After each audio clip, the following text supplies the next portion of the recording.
You just got the promotion, the good grade, or the big win you worked so hard for. But instead of celebrating, you were quietly terrified.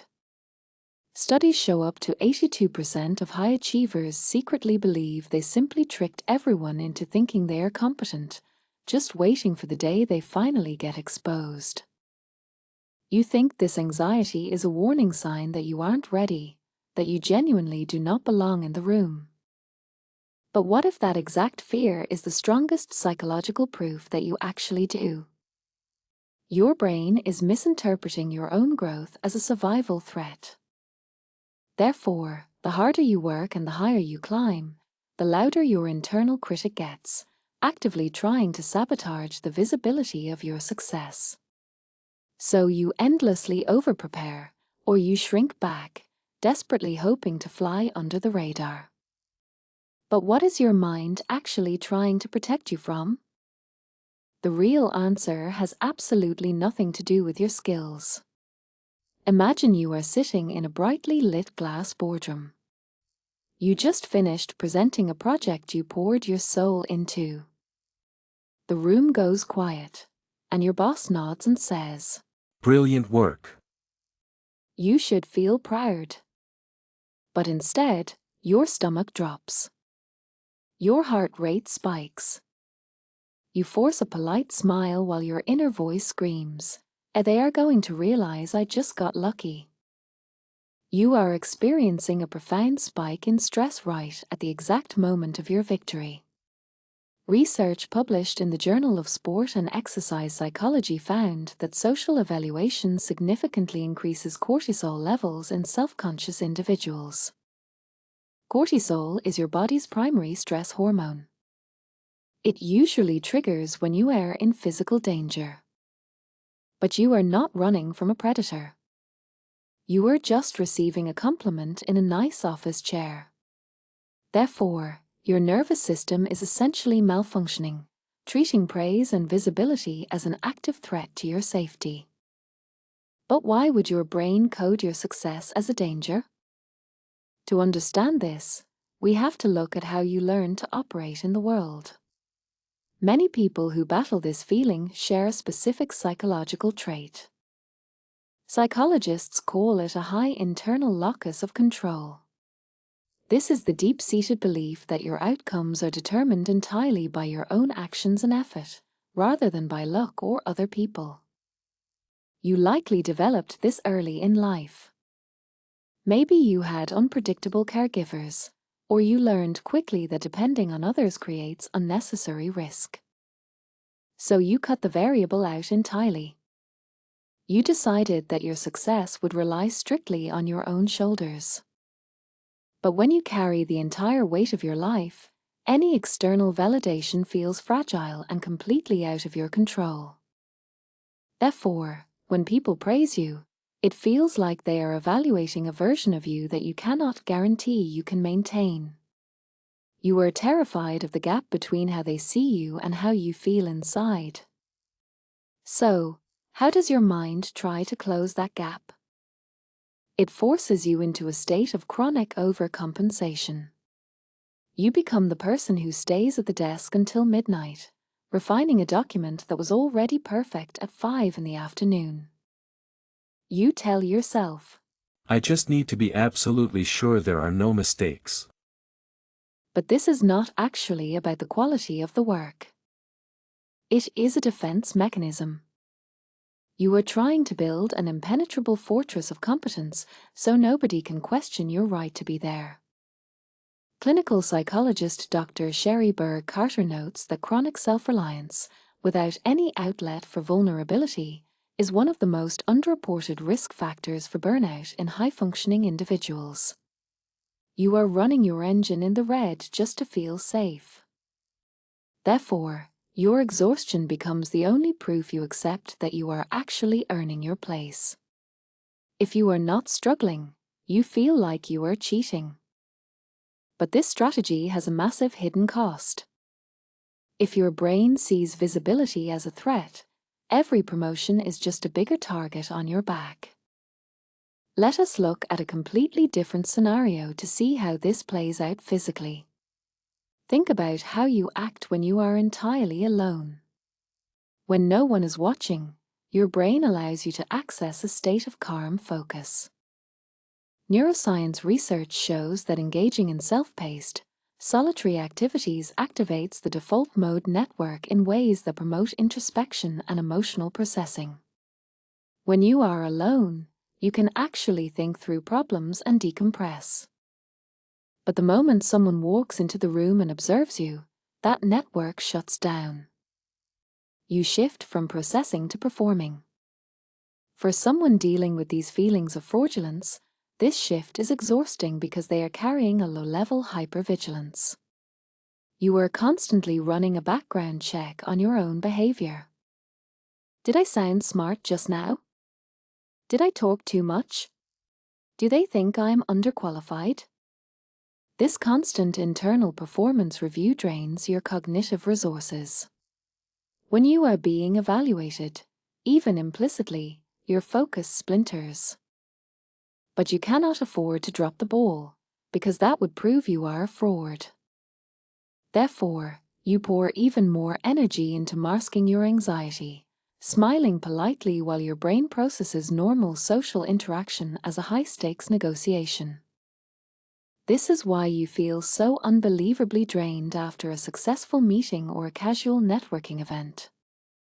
It is not necessarily because you are introverted. It is because you just spent 2 hours defending your right to exist in that space. So where does this leave you when the exhaustion becomes too much? It often leaves you isolating yourself. You might start avoiding collaborations, or declining speaking opportunities, or skipping social events with colleagues. You convince yourself that you just work better alone. And in a way, you do. By removing the external variables, your immediate performance might even go up. You do not have to worry about a teammate dropping the ball or a manager scrutinizing your early rough drafts. But this isolation is a dangerous psychological trap. When you remove all social feedback, the only voice left in the room is your own internal critic. Therefore, your harsh judgments go completely unchallenged. You start setting impossible standards for yourself, because there is no one around to tell you that your work is already exceptional. You are protecting your process, but you are slowly suffocating your potential. The terrible irony is that this intense self-reliance often looks like pure arrogance to the outside world. People see you with your head down, perfectly executing your tasks, never asking for help. They think you believe you are better than everyone else. But the reality is the exact opposite. You do not ask for help because you are terrified that needing help will finally expose your incompetence. You believe that real experts never get confused and never need a hand. Therefore, you suffer in silence, spending 3 hours agonizing over a problem that a colleague could have solved in 5 minutes. You are so busy guarding your secret that you forget you are actually allowed to learn. And this brings us to a fascinating paradox about the people who feel this the most. The individuals who suffer worst from this phenomenon are almost always the highest performers in the room. Why does that happen? Because incompetent people lack the cognitive capacity to accurately assess their own flaws. They think they are brilliant because they simply do not know enough to see their own mistakes. But you do. Your high internal standards allow you to see exactly where your work falls short of perfection.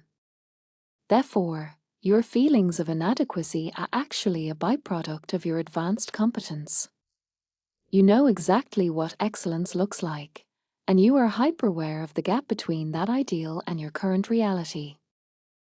But knowing this logic rarely stops the midnight panic attacks. So how does your brain justify ignoring this obvious logic? It uses a clever trick of cognitive discounting. When you fail at something, you attribute it to your permanent lack of ability. You say to yourself. I knew I was not smart enough to handle this. But when you succeed, you completely strip yourself of the credit. You say.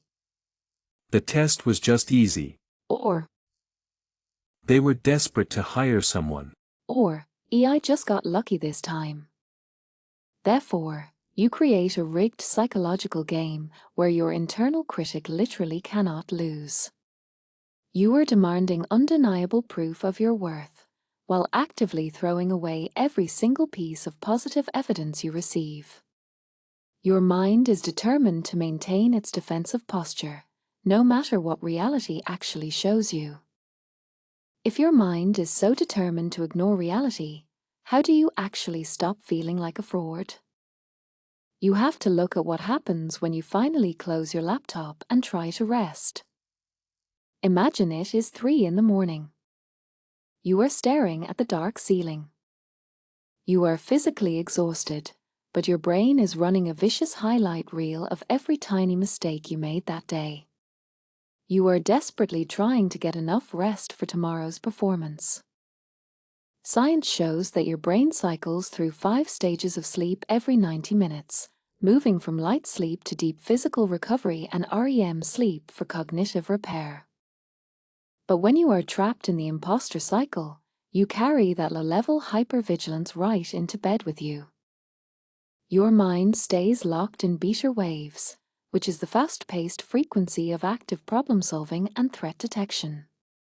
Therefore, even if you stay in bed for 9 hours, your sleep is completely fragmented by stress. You wake up with a fogged brain, heavy limbs, and burning eyes. And what does your inner critic say the very moment you wake up? See. You are struggling to keep up. A real expert would not be this tired. You think you are exhausted because you lack natural talent. But what if you are actually just sleep-deprived from spending 24 hours a day defending your ego? To break this cycle, you have to stop trying to fix your mindset and start fixing your biology. High performers use a specific pre-sleep shutdown sequence to literally force their nervous system to stand down. They do not just close their eyes and hope for the best. They take the last hour of the day and write down their racing thoughts on a piece of paper. This simple act of mental decluttering shifts your brain out of those anxious beta waves and into calm alpha and theta waves. You are signaling to your body. The performance is over. We are safe now. But fixing your physical recovery is only the first step of the solution. You still have to face the boardroom, the emails, and the expectations the very next morning.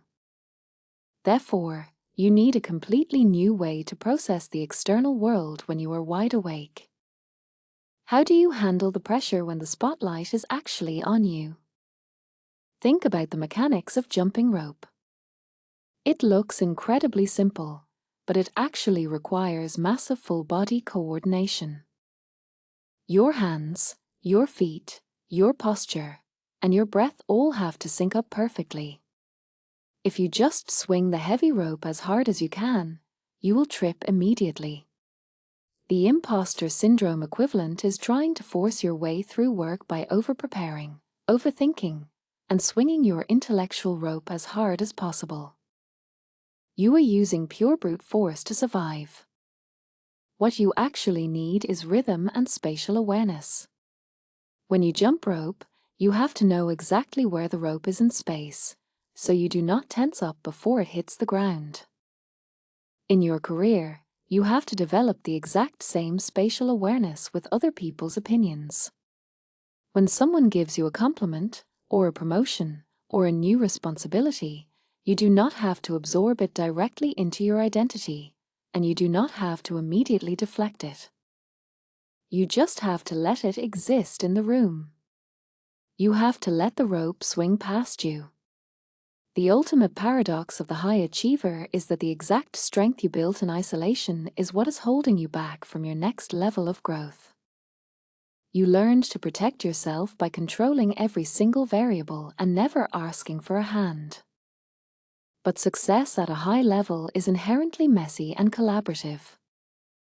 You cannot scale a business, lead a team, or build a deeply meaningful career entirely by yourself. Therefore, the hardest skill you will ever have to learn is not a new technical ability. It is the emotional tolerance of letting someone else see your rough drafts. You have to realize that asking for help is not a confession of weakness. It is a highly efficient performance tool. True experts do not know everything. They are simply comfortable with what they do not know.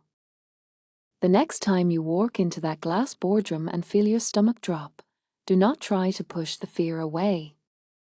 Do not assume it means you are an imposter. Recognize the physical sensation for exactly what it is. It is not a warning sign that you are a fake. It is simply the growing pain of a mind that is finally expanding into a room it actually belongs in. If you enjoyed this video, subscribe to Doodlytical for more psychology stories like this. Thank you for watching.